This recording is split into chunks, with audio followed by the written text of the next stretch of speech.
Hey, what's up, everybody? BDL 44 coming at you with another video. All right, so the Lakers play the Knicks tonight at Crypto.com Arena at 7 p.m. Pacific, 10 p.m. Eastern, and it's a Knicks team that is fresh off a loss against the Golden State Warriors. That was really tough on them. I guess my understanding is they had a lead at the half and then proceeded to just get torched in the second half of the basketball game. Ultimately lost 114 to 102. Just as I always do, I'd like to look at stats and just tell you what I see here, and then from there kind of get an understanding of what I expect the team to do based on that recent data. So that's how we operate. Draymond Green had 8 points, 2 steals, 8 assists, and 9 rebounds on 2 of 4 shooting from the field. He's really been picking his game up. He definitely picked apart the New York Knicks on both sides of the floor. Jimmy Butler, 19 points, 4 assists, 4 rebounds. Obviously, Jimmy changes everything for the Warriors. 6 of 12 from the field, 0 of 3 from behind the arc.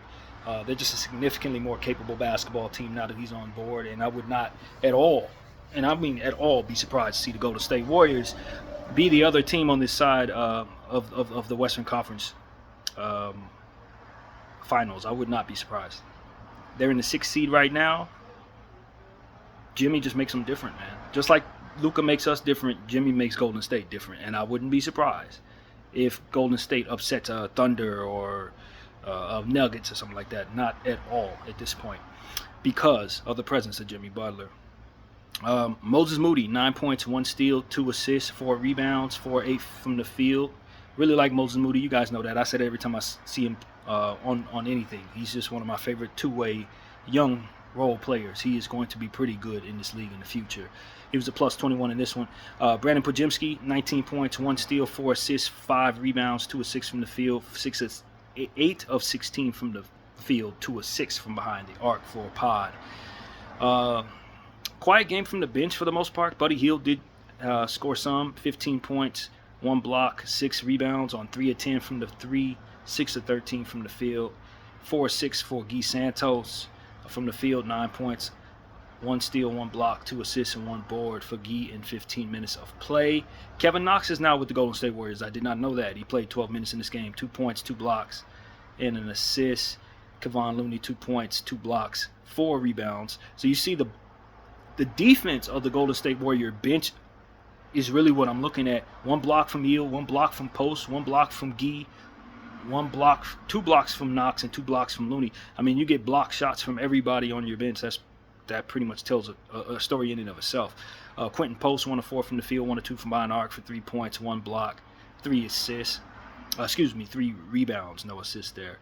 And that is the production from the Golden State Warriors against the losing New York Knicks, who got a 29-point game out of OG Anunoby. He really shined in this one with 3 assists, 3 rebounds on 11 of 19 shooting from the field, 4 of 9 from behind the arc.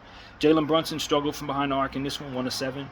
9 of 18 from the field, though, 50% there, 25 points, 1 steal, 7 assists, 15 points for Bridges. He also struggled from behind the arc, 1 of 5, 7 of 15 from the field, with 4 assists, 4 rebounds, and a block to go along with those 15 points. Mitchell Robinson is now back. He played 15 minutes, 3 of 6 from the field, 7 points, 5 rebounds. We got to be careful with Mitchell Robinson. They're a different team with him down there now. The length, the rebounding capability, the second chance point rebounds, the block shots, obviously. We got to be very careful with Mitchell. They're a different team. Josh Hart, 1 of 8 from the field, 0 of 4 from behind the arc. He's dealing with a knee situation, some type of tendonitis that's really has him down. He's in a hell of a slump. Hopefully that continues tonight against us. Lord knows we do not want Josh Hart finding his confidence, and normally when he plays against the Los Angeles Lakers, he does. So we need to be very careful, of course, with our old guy Josh Hart. Precious Achiuwa, another dangerous player for the New York Knicks, had 15 rebounds in this one, 4 of them offensive rebounds, 8 points and a block on 4 of 10 shooting from the field. Cam Payne had 2 steals in this one, 5 points, 4 assists as well, and a board. Moses McBride had 6 points, 5 assists, 4 rebounds, and a steal as well. Did not shoot well, 2 of 7 from the field, 0 of 2 from behind the arc. Cam Payne, of course, just skipping back, had 2 of 6 from the field, 1 of 3 from behind the arc. And Landry Shamet, 2 of 3 from the field, 1 of 2 from behind the arc for 5 points. That was a production, and it wasn't enough. There was a good rebounding game from Precious Achiuwa, but nobody else seemed to rebound the ball against the Golden State Warriors, and that does not help your cause. Golden State did win the board slightly, 44-42. 14 offensive rebounds went to the Knicks in this one. the Knicks shot 24% from the three, 8 of 33, 44% from the field, 41 of 92. The Golden State Warriors shot 48% from the field, 43 of 88, and 35% from the three, 13 of 37. 30 assists were credited to the Golden State Warriors to the 26 of the Knicks. 7 steals, 7 blocks for the Warriors, 4 steals, 2 blocks for the Knicks. 13 turnovers, 12 points came off of those for the Warriors, and 14 turnovers, 23 points came off of those for New York. 25 fast break points for the Golden State Warriors to the Knicks 10, and 50 points in the paint for the Golden State Warriors, and the Knicks got them by 2, 52. And that is the stats there. So, yeah, man, that's really the gist of that game. I took from it that, the Golden State Warriors were able to shoot better from behind the arc. That really stands out here, and really destroyed them in the fast break. The Warriors got out and ran against the Knicks, and ultimately the Knicks turnovers tell the story there. 14 turnovers, 23 points off of those turnovers. Very bad transition defense for the New York Knicks. And so maybe that's a way we can attack them tonight. Run them. Run. First, force turnovers, and test to see if that won't continue to be the case going into this basketball game tonight. So before the Warrior game, there was a game against the Miami Heat. Of course, the Knicks and the Heat, if you're from the 90s like I am, you know that's a hell of a rivalry back in the past. And, of course, this was an overtime game, as most Knicks-Miami games go. The Knicks did win it, 116-112, and we'll start with the team stats here. 48% for the Knicks, 4 from the field, 46 of 95 to the Heat, who shot better, 45 of 84 for 53%. The Knicks did shoot 44 threes, hit 14 of them for 31%, and 31% also for the Heat, 11 of 35 from the three. Both teams shot poorly from the free throw line, 10 of 15 for 66 for the Knicks, 11 of 16 for 68% for the Heat. The Knicks won the boards there, 46-34. Very bad rebounding by the Heat there. 11 offensive rebounds to the Knicks for 3 for the Heat. So, yeah, that's where the story really is told there. They just crashed the boards and got them good there. Turnovers, 13 turnovers for both teams, 17 points given up for the Knicks, 11 points given up for the Heat. 58-56 was the point differential in the paint, going the Knicks' way. 9 fast break points for the Knicks, 5 of them for the Heat. Not a whole lot of fast break stuff going on there. The biggest lead of the game for the Miami Heat was 19. They squandered away a 19-point lead and ended up losing by 4 in overtime. Wow. And that is the story there. Let's see. The numbers tell us that Karl Towns had a big game, 16 rebounds, 4 of them offensive, 19 points on 6 of 11 shooting from the field, 1 of 4 from behind the arc. Jalen Brunson, second game in a row where he did not shoot great from behind the arc on heavy volume, 3 of 11 from the 3, 13 of 25 from the field, 31 points, 2 steals, 6 assists, and 5 rebounds for JB. Josh Hart had 7 of 12 from the field, over 2 from behind the arc for 17 points, 7 rebounds, 3 assists, and a block. Mikal Bridges, 2 of 11 from the field, 1 of 6 from behind the arc. Very cold against the Heat. 5 points, 8 assists, 4 rebounds. OG Anunoby, another good game in a row for him. 23 points, 3 blocks, 2 steals, 5 assists, and 9 boards on 9 of 18 from the field, 4 of 9 from behind the arc. OG is hot right now. That's what this tells me. 2 games in a row, he's hot. And we'll see what continues to go there as we scoot back even further. But Moses McBride had 12 points, 2 assists in this game on 4 of 10 shooting, 3 of 7 from behind the arc. Be careful with McBride, Miles McBride. I call him Moses, it's Miles. Deuce McBride is what they call him as well. 30 minutes of play in this particular game. Andrew Shamet had 5 points in 14 minutes of play. Campaign had 5 points as well, 1 steal, 3 assists on 10 minutes of play. Campaign comes in, he lights him up, he sits down. That's kind of what this is telling me. And Mitchell Robinson had 13 minutes of play, 2 points, 2 rebounds, and a block. Quiet night there, of course, with the short minutes. Bam Adebayo, 12 of 16 from the field, 30 points, 1 steal, 4 assists, 7 rebounds. Big game for Bam. 12 points, 8 rebounds, and 6 blocks for Khalil Ware. 6 of 7 from the field. Big game for the Rook. Davion Mitchell, 11 points, 2 steals, 5 assists, 4 rebounds. On 5 of 9 shooting, 1 of 4 from behind the arc. Tyler Hero had 41 minutes of play in this game. 8 of 24. Kobe, 2 of 11 from the field. From the 3, 8 of 24 for the field. 22 points, 7 assists, 4 rebounds on a cold shooting night from Tyler Hero. Definitely did not help his cause. Alec Burke hit 4 of 5 threes. Those were the only shots he attempted. 12 points, 1 steal, 3 assists on good shooting there. 4-10 from D. Robinson. Who is D. Robinson? Duncan Robinson, that's right. Of course, Duncan Robinson. 4 of 10 from the field, 2 of 6 from the 3, 10 points, 5 assists there. Hunter Highsmith had 8 points, 4 rebounds, I believe that is. No, 8 points, 1 assist, 2 rebounds, 2 of 4 shooting from the 3, 3 of 5 from the field. And Terry Rowe, 5 points, 1 steal, 3 assists, 1 rebound, 16 minutes of play, 2 of 6 from the field, 0 of 2 from behind the arc. Boy, has his role diminished drastically on that Miami Heat team. I think they need to up his minutes some. If Alec Burke is getting more minutes than Terry Rozier, something's terribly wrong. And I ain't going to question the great coaching there because obviously they have fantastic coaching, but I don't really understand that decision, and they didn't win the game. So, yeah, that's what I see there. The New York Knicks was able to squeeze out against the Miami Heat because they had some poor shooting coming from players who shot a whole lot. And not enough coming out of people on that bench. They're dealing with injuries as well. Wiggins out, Jovic out, Hawkins out. Kevin Love didn't play. So, yeah, the Heat were a little depleted, and given that being the circumstance. Getting overtime against a New York Knicks team that's fairly healthy is pretty impressive. So, that's really what it is. They did lose the game, though. The Knicks got the win there at the end of that. Let's move on. All right, so before that, one of 3 buzzer-beating losses that the Memphis Grizzlies have taken was against these New York Knicks. 114-113 on the 28th of February. OG Anunoby hit the shot with 5 seconds to go, to be exact. That wasn't a buzzer beater, but still, they've been losing these close games left and right. And hopefully that continues because we're in a fight with the Memphis Grizzlies and we want them to stay beneath us just like everybody else in the West. Miles Bridges, or Mikal Bridges, 7 of 14 from the field, 0 of 5 from behind the arc. Very cold night from Mikal. 15 points, 2 blocks, 3 assists, and 2 boards. OG, 7 of 17 from the field, 4 of 10 from behind the arc. Another hot game, 3 games in a row. OG Anunoby, 19 points, 2 blocks, 1 steal, 3 assists. If you don't think OG Anunoby's going to be hot tonight, you're not paying attention. That's the bottom line. This is why we do homework, because we want to know who's hot and who's not. OG's hot, been hot for 3 games. We need to be aware of him.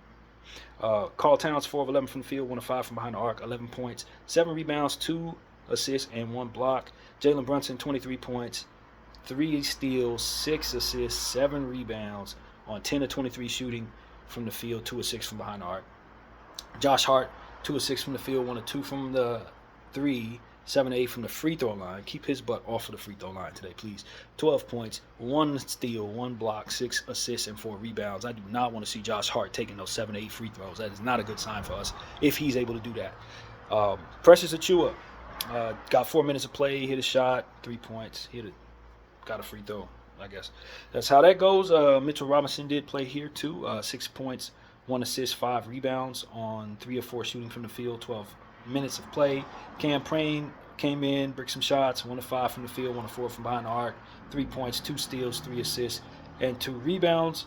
McBride, 7 of 11 from the field, 3 of 5 from behind the arc, 17 points, 2 steals, 3 assists, 4 rebounds for McBride. Okay, so McBride and OG Anunoby are both playing pretty well right now. They're scoring the ball, they're hitting their threes. Get a hand up on OG, get a hand up on McBride. This is what the homework's for. We looking at what people are doing right now. McBride and OG are the guys who've been pretty damn consistently hot for the Knicks. Get out on them, please. Landry Shamet, 2 of 2 from the field, 1 of 1 from behind the arc, 15 points, 1 steal, 2 assists for Landry Shamet. And that is the production for them. Jaren Jackson Jr. was still healthy this one. I think he might have went down somewhere within the last couple of days with a pretty bad knee injury, I think it is. But he's expected to return. 18 points, 7 rebounds, 1 assist, and 2 blocks in this one. Quiet game for Jalen Wells, 1 of 3 from behind the arc, 3 points, 2 assists, 1 rebound. Zach Edey, double-double, 10 points, 11 rebounds, 5 of them offensive, 2 blocks and an assist on 4 of 5 shooting from the field. John Morant, 9 of 22 from the field, 0 of 6 from behind the arc, 25 points, 1 steal, 7 assists, and 4 rebounds. Why do you have 25 points? Because he got to the line 7 times and hit all of his free throws. Desmond Bane, also a cold night from behind the arc, 0 of 4 from the 3, 9 of 17 from the field, 24 points, 6 turnovers, 4 assists, and 12 rebounds, 4 of them offensive for Bane. Why was he able to get his 24 points? Because he got to the line 6 times and hit all of them. I'm telling you, this is a consistent thing. When a guy's shooting poorly and they expect him to be a name, quote unquote, they send him to the line. It's happening every time. It's happening everywhere, all over the league, all the time. Y'all ain't slick. Y'all making sure these guys get their numbers, and I'm not fooled by it. Brandon Clark did not miss a shot in 17 minutes. 5 of 5 from the field, 11 points, 2 assists, 7 rebounds. Santi Aldama had 9 points, 2 assists, 5 rebounds on 4 of 11 shooting from the field, 1 of 6 from behind the arc. Luke Kennard, 0 of 4 from behind the arc, 3 of 7 from the field, 6 points, 3 assists, 1 rebound. Vince Williams, or what is his name? Vince Williams, right? Yes, Vince Williams Jr. A very nice player for the Memphis Grizzlies. 3 of 6 from the field. He had 7 points, 7 rebounds, and 4 assists in 20 minutes of play. And Scotty, minutes have diminished ridiculously for no damn reason. He's one of the best guards on their team, but they just don't have enough spots to play him. I don't know. I don't know. But he has 3 rebounds in this one, over 2 from the field. You know, when a guy breaks out like this, like Scotty did first half of the season, and then you look at the end of the year and he only has 12 minutes, for me, I get frustrated with stuff like that. I'm not saying that you play him over Ja Morant or anything like that, but I would love for the Memphis Grizzlies to just move him. You should have moved him at the deadline if you didn't have the ability to continue to play him at the level you've been playing. How many triple-doubles did he have this year? Like 4? And now he can't get more than 12 minutes on your team and you're losing? It's just the devil in the league, man. That's one of those demonic things that I just can't stand to see. Guys playing great to start the season. Guys come back from injury, and now guys can't get any minutes after breaking out. Nah, fam. Nah. Send them somewhere else. There should be some way to get those players off of those teams into teams that can allow them to continue their careers going in the direction that they were in the first half of the season. Especially when they're breaking out like a young player like Scottie Pippen. He should not be getting less minutes than Luke Kennard. I'm sorry, he just shouldn't. Not at this point. Scottie should be playing. And you lost because of it, and it's good to see. So, congratulations to the New York Knicks getting a 1-point lead against the Memphis Grizzlies. Please continue to beat all Western Conference teams not named the Lakers. We appreciate it. All right, moving on from that. Before they played the Memphis Grizzlies, they played the Philadelphia 76ers. And they beat the Sixers 110-105, just like everybody else seems to beat the Sixers except for us. We couldn't beat the Sixers, but everybody else does. And what happened in the box score here? Paul George had 25 points. I think this was the game where my favorite Sixer podcast was complaining because Paul George decided he wants to start winning now that Joel Embiid is officially out. And it's just, he's not doing the podcast. He wants to get in the rhythm and stuff. It's like, it's time to tank, bro. You should have did that 6 months ago. Anyway, 7 turnovers for Paul George, 25 points, 3 steals, 7 assists, 8 boards on 9 of 20 shooting from the field, 4 of 9 from behind the arc. So he shot well from behind the arc, but 7 turnovers is crazy. Tyrese Maxey, 30 points, 1 steal, 1 block, 5 assists, 4 rebounds, 12 of 32 from the field, 0 of 10 from behind the arc. I don't have to wonder why they lost. They're not going to look no further. 0 of 10 from behind the arc for Tyrese Maxey. That's why you lost. 9 of 14 from the field for Kelly Oubre, 4 of 6 from behind the arc, 27 points, a block, 3 steals, 1 assist, and 5 boards. Very good game for Kelly Oubre there. Quentin Grimes, 1 of 4 from the field, 1 of 3 from behind the arc, 3 points, 1 block, 1 steal, 1 rebound. How's a guy have like 45 points in one game and you look at another game that same week he has like 3 points? I don't understand that. But whatever the case may be, Justin Edwards, 2 of 6 from the field, 2 of 4 from behind the arc, 6 points, 1 steal, 2 assists. Adam Bona had 5 points, 5 rebounds, a block and a steal, 17 minutes of play. Lonnie Walker got 11 minutes, 1 of 4 from the field, over 2 from behind the arc, 2 points, 1 block, 1 rebound there. And Ricky Council did not score but did get an assist, a block, and a rebound, and a steal in 6 minutes of play. For the Knicks, you got 28 points from Mikal Bridges, 2 steals, 1 block, 3 assists, 3 of 5 from the field, 12 of 18 from the field. OG Anunoby was cold in this one, 5 of 15 from the field, 1 of 6 from behind the arc, 5 of 5 from the free throw line, 16 points, 2 steals, 3 assists, and 9 rebounds. There goes another case of that. 4 or 5 from the field for Huck Porty. I believe he's going to be out tonight. Huck Porty's a role player they got for the Knicks. 8 points, 2 rebounds in this one. Jalen Brunson was playing pretty well, man. 8 of 17 from the field, 3 of 5 from behind the arc, 34 points, 2 turnovers, 1 steal, 7 assists, and 3 rebounds. Why did he have 34 points? Well, I'll tell you why. 15 of 16 from the free throw line. That's how the hell he walks away with 34 points. Josh Hart rebounded the ball like a madman in this one. 17 boards, 3 of them offensive, 7 points, 1 block, 1 steal, and 4 assists. 3 of 5 shooting from the field. Boy, did he rebound the ball. Josh Hart. That was a big one. 7 points, 4 blocks for Precious Achiuwa, 2 assists and 6 rebounds. 4 blocks for Precious in this game. 31 minutes to play, 3 of 6 from the field. McBride, 3 of 4 from the field, 6 points, 1 block, 1 assist, and 2 rebounds. Again, another game with McBride only missing 1 shot. Keep an eye on him. Campaign, 2 of 5 from the field, 4 points, 2 assists. That is the box score from this game. 51% from the field for the Knicks, 40 of 77, 36% from the 3, 7 of 19. The Sixers shot 11 of 34 from the 3 for 32%, and 39 of 88 from the field for 44%. The Knicks won on the boards, 43 to 35. Let's see. The turnovers, 16 points. 16 turnovers for the Knicks, 18 points off of those turnovers. 13 turnovers for the Sixers, 21 points off of those turnovers. Neither one of these teams are any good in transition at all. That's just what that tells me. 14 fast break points for the Knicks, 11 for 76ers. And 50 points in the paint for the Knicks, 42 for the Sixers. 19-point lead is what the Knicks ultimately had in this game, ultimately only to win by 5. And that is about as much of this game that I care to see. A lot of people getting to the line, man.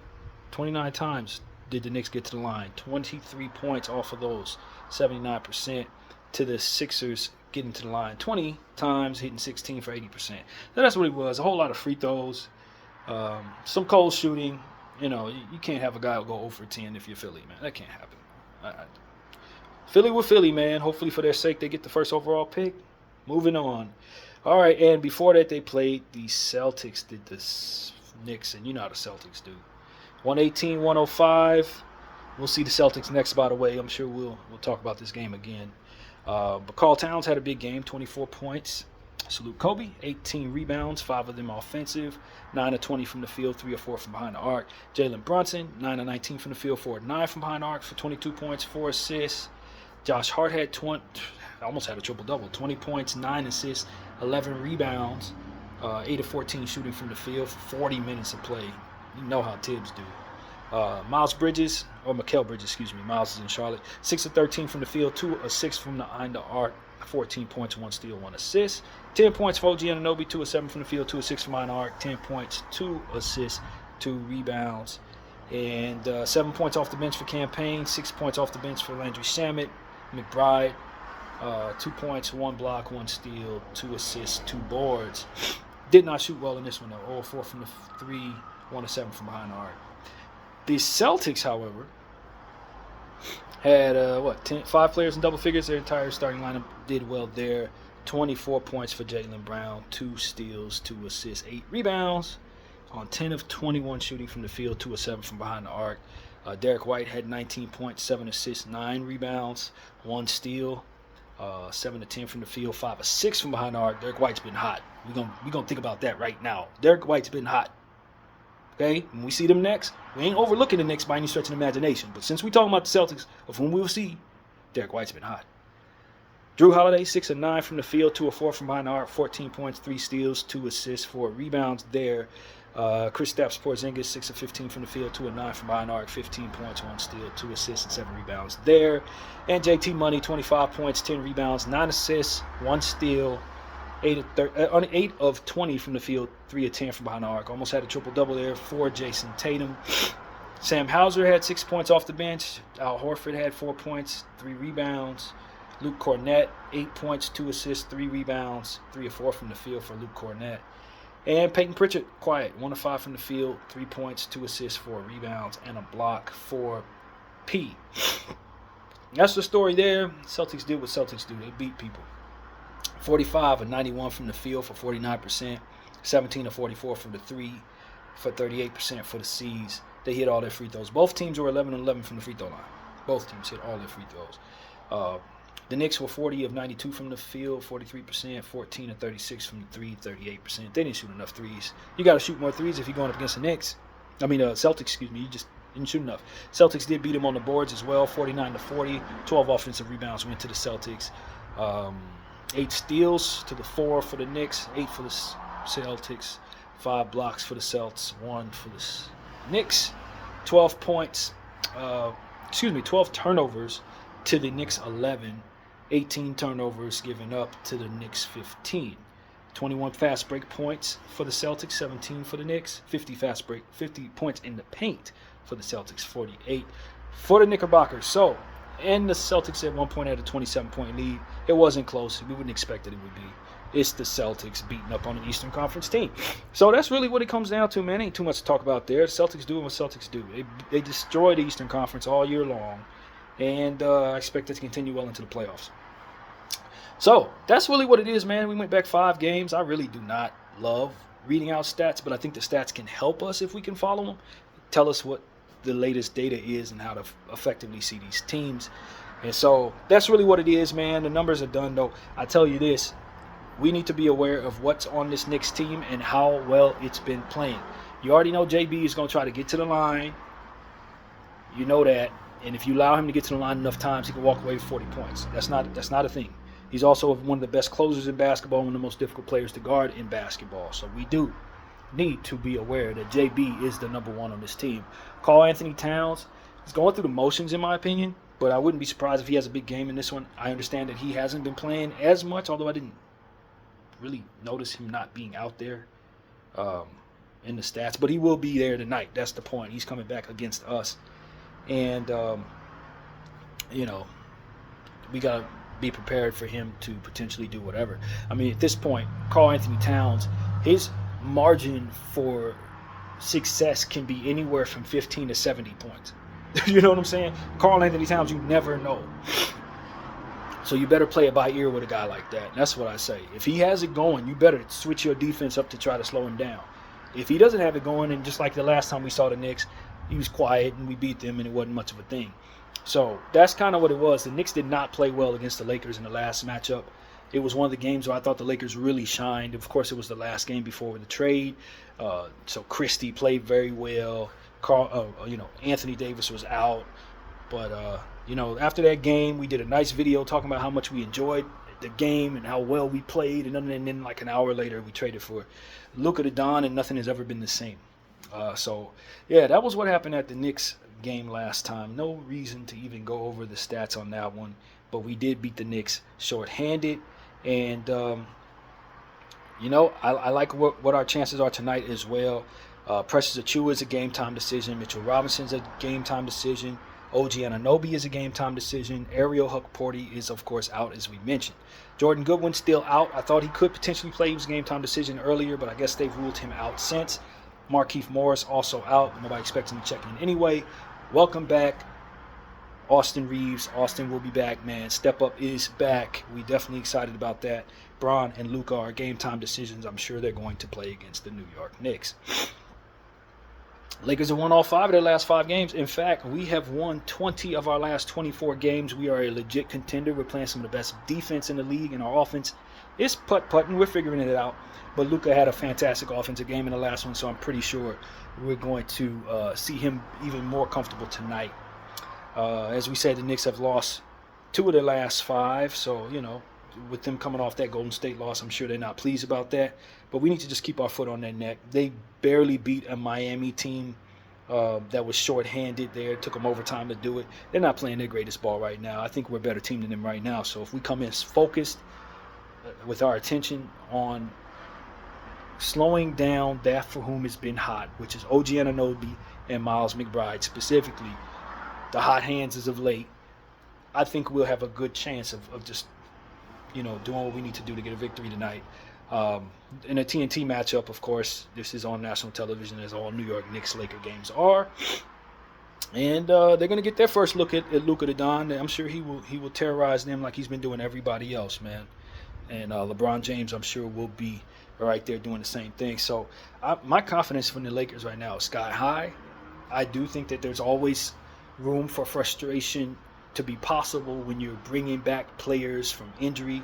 We do have to work Austin Reeves into the incorporation of things, get him the ball and let him do his playmaking thing. I think in my opinion, it's easier to balance just Bron and Luka, the playmaking duties, than it is to incorporate Austin, Bron, and Luka together. It becomes a little bit more of a let's try to get you the ball as opposed to it being more of a seamless fit type of thing. When it's just those two, it seems a little easier to me. But, whatever the case may be, we definitely are happy Austin's back. And we know that those LeBron and Austin specifically can play off the ball if they need to. But getting Austin his looks and getting the most out of Austin is something that I think is going to be essential to the Lakers, especially come playoff time. We want to have all that under control. So that's really important. Hopefully bringing Austin back tonight doesn't have us putting a little too much against a Knicks team that may be hot, for example. If guys get it going, that could potentially be a little bit of a headache for us. But this is our last game at home before we go on this road trip. The schedule gets tough from here, ladies and gentlemen. That's really what it comes down to. We beat up on, all the homestand was fantastic, 5 of 5 there. But now we have to finish off the Knicks here. We'll get that done, and then we'll go to Boston, Brooklyn, Milwaukee, Denver, Phoenix, San Antonio, Denver, Milwaukee. That stretch right there is pretty damn tough, man. So it starts tonight really against this good Knicks team. And we'll really see what type of team we are, not only as it pertains to how we focus on the floor, but how we're able to get rest in a condensed schedule that's a little abnormal here with 3 sets of back-to-backs coming up in that flurry. So who we rest, how we strategize players coming back from injury on back-to-backs and things like that is going to be essential to our overall health throughout the course of the rest of the season. And I'm very curious to see what and how the Lakers handle that. Because if they can handle that well over the next 10 games, then I'm extremely confident that we're going to be a very strong contender. But if we fumble that, that could really hurt us. So that's really what it comes down to, man. This game starts the process of some really tough stuff, and I think we'll really know who we are by the end of this process. So your Los Angeles Lakers are going to be wearing their yellows at home tonight. The New York Knicks are going to be wearing their white uniforms on our home floor. I don't know why the hell they just don't wear blue. Can't they just wear blue? You're on the road. Wear blue. And, so that's what's going on. You'll see those. No surprise there. And, of course, the injury report has already been stated. Nothing's different on this side. Nothing's different there. No, Rui's still out. Jordan Goodwin's still out. Maxi Kleber, of course, is going to be out for a while. But Luka, Bron, Austin, all expected to be game-time decisions. And from what I understand, Austin's playing for certain. They say the return of Austin Reeves has already been announced. So we're very excited about him. And good things for us, hopefully, in that regard. But, that's what it is, man. We got a game against the Knicks. We're very, very confident, but we don't want to be cocky. That's what it really comes down to. We've been beaten up on a lot of teams. Some of those games we played good ball. Some of those games we just did enough to win. It's going to require us to play a lot better tonight against the Knicks than we were forced to against some of these other teams that we just saw. And I expect the Lakers to meet the challenge. With Luka Don playing as great as he has, you just feel great about your chances of dominating pretty much anyone in front of you at this point. With the talent that he's showing and LeBron James' continued success and domination as well. It's just like, who's going to stop those two at the end of the day? That's what everybody has to ask. And the answer has been nobody as of late, which is really encouraging if you're on our side of the fence. So we just got to manage our health. That's what our responsibility is. Continue to manage what needs to be done on the court. Continue to have attention to detail, taking every opponent extremely seriously, and keeping this data in our mind as we go forward for who's been playing well and how best to guard them. So, that's really what it is, man. I know the New York Knicks have a lot of talent, man, so I don't take them for granted. Mitchell Robinson's back, so you're going to have to be careful driving at him. Don't do anything stupid in regards to that guy. He's going to send it back. Karl Towns, hopefully he doesn't have a hot night. Jalen Brunson, Obviously, you're going up against ex-Lakers. Josh Hart's going to want to play well tonight, etc. So these are the type of things that we just understand the Lakers are going to have to be on guard against. You don't want Mikal Bridges to have a big game. OG Anunoby's been hot. All of these different things. McBride's been hot. They have a very good team. You know, that's really what it comes down to. Precious Achiuwa, if he plays tonight, he's more than capable, as we clearly saw in the stats with him having a big game in one of those 4 blocks, something like that, double-digit boards. So we just need to be careful against this New York Knicks team that has plenty of people that can go for a lot in one particular game. They got like 6 guys that potentially can go for 30 points. You know, they got 3 guys that can go for a triple-double. So you just need to be very, very careful with the Knicks, because even though they don't come together to be the greatest team in the Eastern Conference, if any one of those players get hot, they can take over a game by themselves. So that's the superpower of the New York Knicks, is not knowing who they were going to turn to go for a big mount. You know, between Brunson and Karl Towns, if they both play as good as they're capable of playing, they're going to beat you. That's the problem. Let's say Brunson's having the greatest game he's ever played, and Karl's also having the greatest game he ever played. Now all of a sudden you can't beat them. So that's the problem with going up against the New York Knicks team. It's just the ceiling of the individual players on their roster. You know, you got triple-double guys. You got guys who can go for 50. You got guys who can go for 70. You got guys who can hit the game winner. You know what I'm saying? And that's what makes the Knicks, in my opinion, capable of breaking through the ceiling and overachieving on any given night. You know what I'm saying? You may think the Knicks are a good team, and then Karl goes for 70. Oh, the Knicks are a solid team, and then Mikal goes for 50. Oh, the Knicks are a pretty good team, and then Jalen Brunson goes for 50. So it's like, that's the problem. Not many teams have that going on their roster. The Knicks do. So that's pretty much what I got to say, man. BDL 44. I thank you all for watching. I'm out.